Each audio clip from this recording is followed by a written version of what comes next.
Magandang oras mga kababayan, narito na ang pinaka-latest update natin sa magiging lagay ng ating panahon ngayong araw at sa susunod na 24 oras.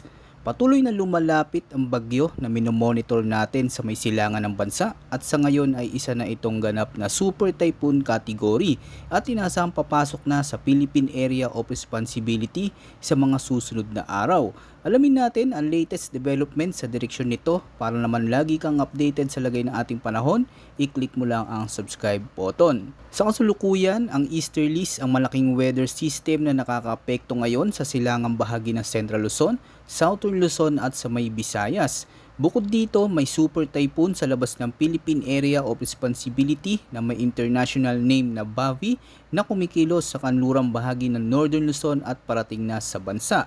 Kahit medyo malayo pa ito sa kalupaan ng bansa, sa ngayon mahalaga pa rin itong bantayan dahil maaari itong makaapekto sa weather pattern natin sa mga susunod na araw, lalo na sa mga lugar na direktang nakaharap sa silangang bahagi ng bansa. So ngayong araw, si Super Typhoon Bavi ay tinatayan na sa layon 2,850 kilometers east ng Eastern Visayas. Taglay nito ang maximum sustained winds na nasa 185 kilometers per hour malapit sa sentro. May gustiness hanggang 230 km per hour at sa kasalukuyan ay kumikilos ito pa westward sa bilis na 20 km per hour. At ang lawak ng strong hanggang typhoon force winds nito ay umaabot hanggang 450 km mula sa sentro. Dahil dito malinaw na malawak ang sirkulasyon at lakas ng paparating na bagyo, kaya mahalagang bantayan hindi lamang ang sentro kundi ang bawat pagbabago sa lakas at direksyon nito. Ngayon, dumako muna tayo sa forecast weather condition natin ngayong araw. Para sa Bicol Region, Eastern Visayas, Caraga, Aurora at Quezon, inaasahan ng partly cloudy to cloudy skies na may isolated rain showers o thunderstorms dahil sa umiiral na easterlies. Dahil dito patuloy na may pumapasok na moisture sa silangang bahagi ng bansa, kaya mas madaling mabuo ang mga ulap na maaaring magdulot ng panandalian ngunit malalakas na pag-ulan, pagkidlat at pagkulog.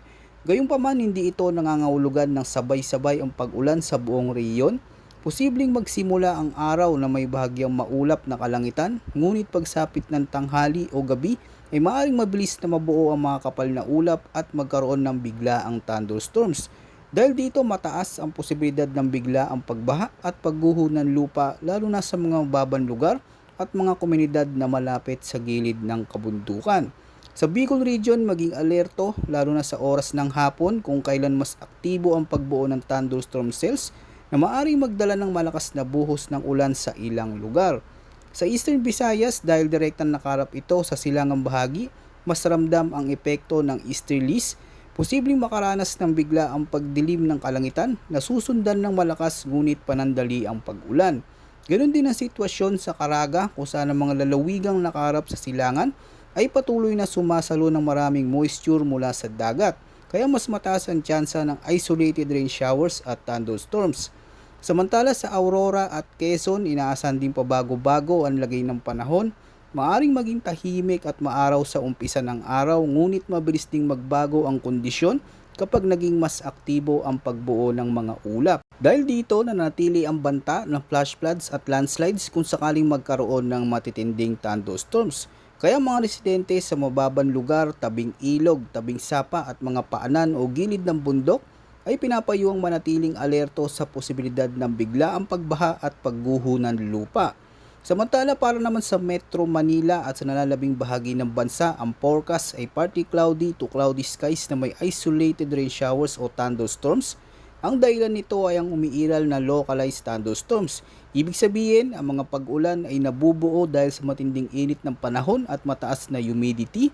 Posibleng magsimula ang araw ng maaliwalas, ngunit habang umiinit ang panahon ay unti-unting nabubuo ang mga kapal na ulap na maaaring magdulot ng biglaang pag-ulan lalo na pagsapit ng hapon hanggang gabi. Sa Metro Manila, posible ang mabilis na pagbabago ng lagay ng panahon, maaaring walang ulan sa isang distrito, habang malakas naman ang buhos sa kabilang lugar.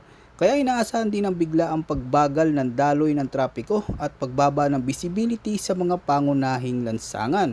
Ganito rin ang inaasahang weather pattern sa nalalabing bahagi ng Luzon, Visayas at Mindanao. At kung magiging mas matindi ang mabubuong localized thunderstorms, posible pa rin ang flash floods at landslides, lalo na sa mga lugar na madaling bain at mga bulubunduking lugar. Para naman sa lagay at kondisyon ng hangin at karagatan sa eastern section of Luzon, inaasahan ng light to moderate winds na magmumula sa east to southeast. Ang coastal water dito ay slight to moderate na may taas ng alon na 0.6 hanggang 1.8 meters. Samantala, sa rest of Luzon, inaasahan din ng light to moderate winds na magmumula sa south to southeast. At ang coastal water condition dito ay slight to moderate na may inaasang taas ng alon na 0.6 hanggang 1.8 meters.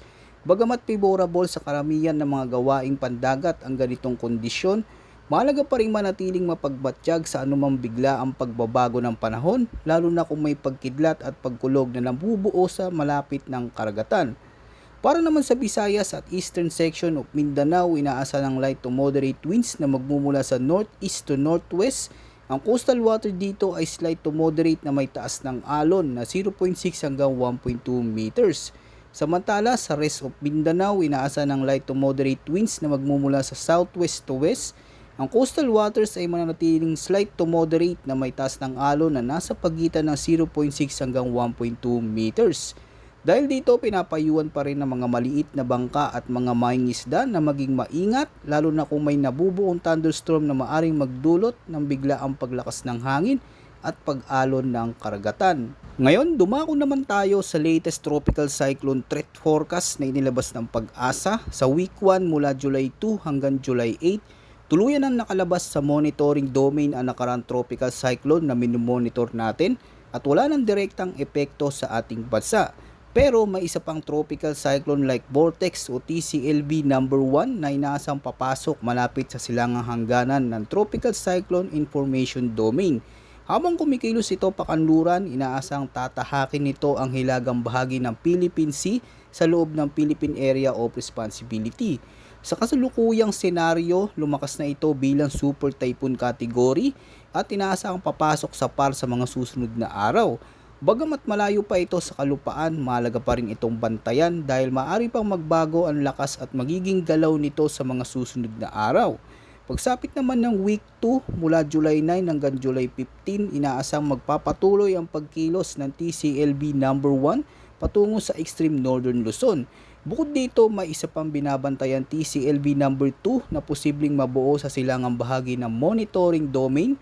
Sa ngayon, mababa pa lamang ang posibilidad na ito ay maging isang tropical cyclone sa loob ng ikalawang linggo. Ngunit patuloy itong minomonitor dahil maaari pa rin magbago ang sitwasyon. Kung sisilipin naman natin ang pinakabagong takbo ng iba't ibang weather models, mas nagiging malinaw ang posibleng senaryo para sa sistema kasulukuyang binabantayan sa silangan ng bansa. Batay sa kasalukuyan datos ng mga model runs, inaasahan dadaan muna ang sistemang ito sa may Northern Mariana Islands bago ito tuluyang kumilos pakanluran sa malawak na bahagi ng Western Pacific. Sa kasalukuyang forecast scenario, inaasang lalapit ito sa bansa bilang super typhoon kung mananatiling pabor ang kondisyon ng kapaligiran para sa patuloy na paglakas ng bagyo. Ito ang dahilan kung bakit mas mataas ang atensyon ng mga weather model sa naturang sistema. Sa ngayon, isa sa pinakamalagang aspeto na binabantayan ay ang laki ng sirkulasyon ng sistemang ito. Kapag naging mas malawak ang isang bagyo, mas malaki rin ang kakayahan nitong maimpluwensyahan ang daloy ng hangin sa paligid nito. Dahil dito, may posibilidad na mahila o mas lumakas ang epekto ng southwest monsoon o habagat. Ito ang isa sa mga pinakamalagang dapat bantayan dahil kahit hindi direktang tumama ang sentro ng bagyo sa kalupaan ng bansa, maaari pa rin itong magdulot ng mas malawak at mas tuloy-tuloy na pag-ulan lalo na sa kanlurang bahagi ng Luzon at Visayas dahil sa pinalalakas na habagat. Sa kasalukuyang forecast, mayroon ding posibilidad na ang magiging track ng sistema ay dumaan, malapit o mahagip ang Northern Luzon o Extreme Northern Luzon.